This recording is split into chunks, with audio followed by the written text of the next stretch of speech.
वंचित, पीडित, उपेक्षित घटकाला न्याय मिळवून देणे हे अंतिम ध्येय स्वीकारून आजीवन जनतेची लढाई करण्याची प्रतिज्ञा घेतलेल्या शहीदांच्या त्यागाचे आणि रक्ताचे प्रतीक म्हणून लाल झेंडा मानला जातो। हा लाल झेंडा खांद्यावर घेऊन जनतेच्या हितापुढे स्वतःचे हित गौण मानून लढ्यात आलेला लाल सैनिक अर्थातच कॉम्रेड आपले आयुष्य जनतेच्या चळवळीसाठी समर्पित करतो। अशांची स्मृती जागवणारा लाल झेंडा दिवस हा जनतेत रुजला पाहिजे, याकरता लाल झेंडा दिवस मोठ्या उत्साहात साजरा केल्याची भावना ज्येष्ठ नेते तथा माजी आमदार कॉम्रेड नरसय्या आडम मास्तर यांनी व्यक्त केली। मंगळवार दिनांक 25 फेब्रुवारी रोजी दत्तनगर लालबावटा मध्यवर्ती कार्यालय येथे ज्येष्ठ नेते तथा माजी आमदार कॉम्रेड नरसय्या आडम यांच्या हस्ते ध्वजारोहण करण्यात आले। तत्पूर्वी प्रजानाट्य मंडळाचे शाहीर प्रशांत मॅकल, विशाल पवार, अरुण सामल, चंद्रकांत मंजुळकर आणि अन्य शाहिरांनी क्रांतिगीते सादर केली। यावेळी मार्गदर्शन करताना कॉम्रेड एम एच शेख म्हणाले, 27, 28 फेब्रुवारी आणि 1 मार्च 2025 रोजी महाराष्ट्रातील परभणी जिल्ह्यातील सेलू या ठिकाणी पक्षाचे राज्याचे अधिवेशन पार पडणार आहे। त्या अनुषंगाने महाराष्ट्रात सध्या भेडसावत असलेल्या समस्या, राज्य सरकारची धोरणे, मोठ्या प्रमाणात वाढत असलेली बेरोजगारी, महागाई, विविध क्षेत्रात फोफावलेला भ्रष्टाचार, महिलांवरील अत्याचार, शैक्षणिक क्षेत्रातील मक्तेदारी आणि शिक्षणाचे बाजारीकरण या सर्व आव्हानाशी लढण्याची रणनीतीची आखणी करण्यात येणार आहे। यावेळी मंचावर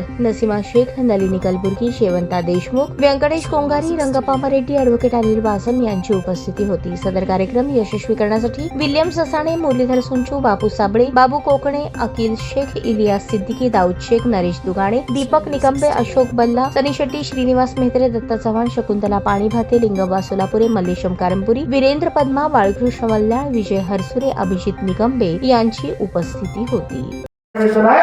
ज्याच्यामध्ये आपल्या इथून सुद्धा 14 लोक याच्यामध्ये जात आहेत, राज्य कमिटीचे लोक वेगळ्या पद्धतीने जात आहेत, त्या ठिकाणी चर्चा होईल आणि चर्चा ही होईल की लोकांमध्ये जात असताना लोक आपलं का ऐकत नाहीये,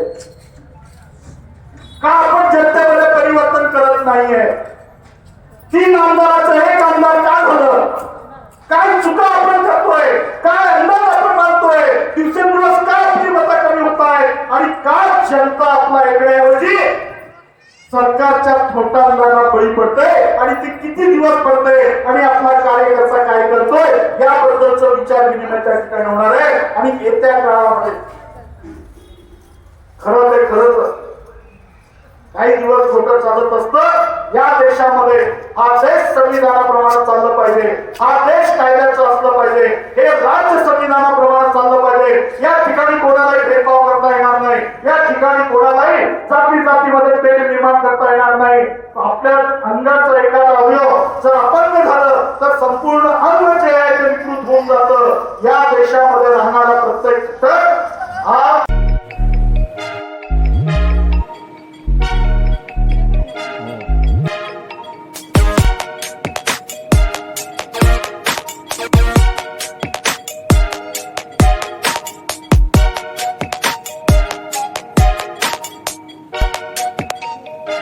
सोलापूर शहरातील सुप्रसिद्ध हॉस्पिटल म्हणजे सेंट्रल मल्टी स्पेशालिटी हॉस्पिटल मागील अनेक वर्षापासून सेवा बजावत आहे। 24 तास इमर्जन्सी सर्व्हिस, मॉडर्न टेक्नॉलॉजी, अनुभवी डॉक्टर्स तसेच अत्याधुनिक तंत्रज्ञान सुविधांनी सुसज्ज स्त्रीरोग, प्रसूती विभाग, ऑर्थोपेडिक विभाग, मेडिकल विभाग आणि इतर एकमेव नाव म्हणजे सेंट्रल मल्टी स्पेशालिटी हॉस्पिटल।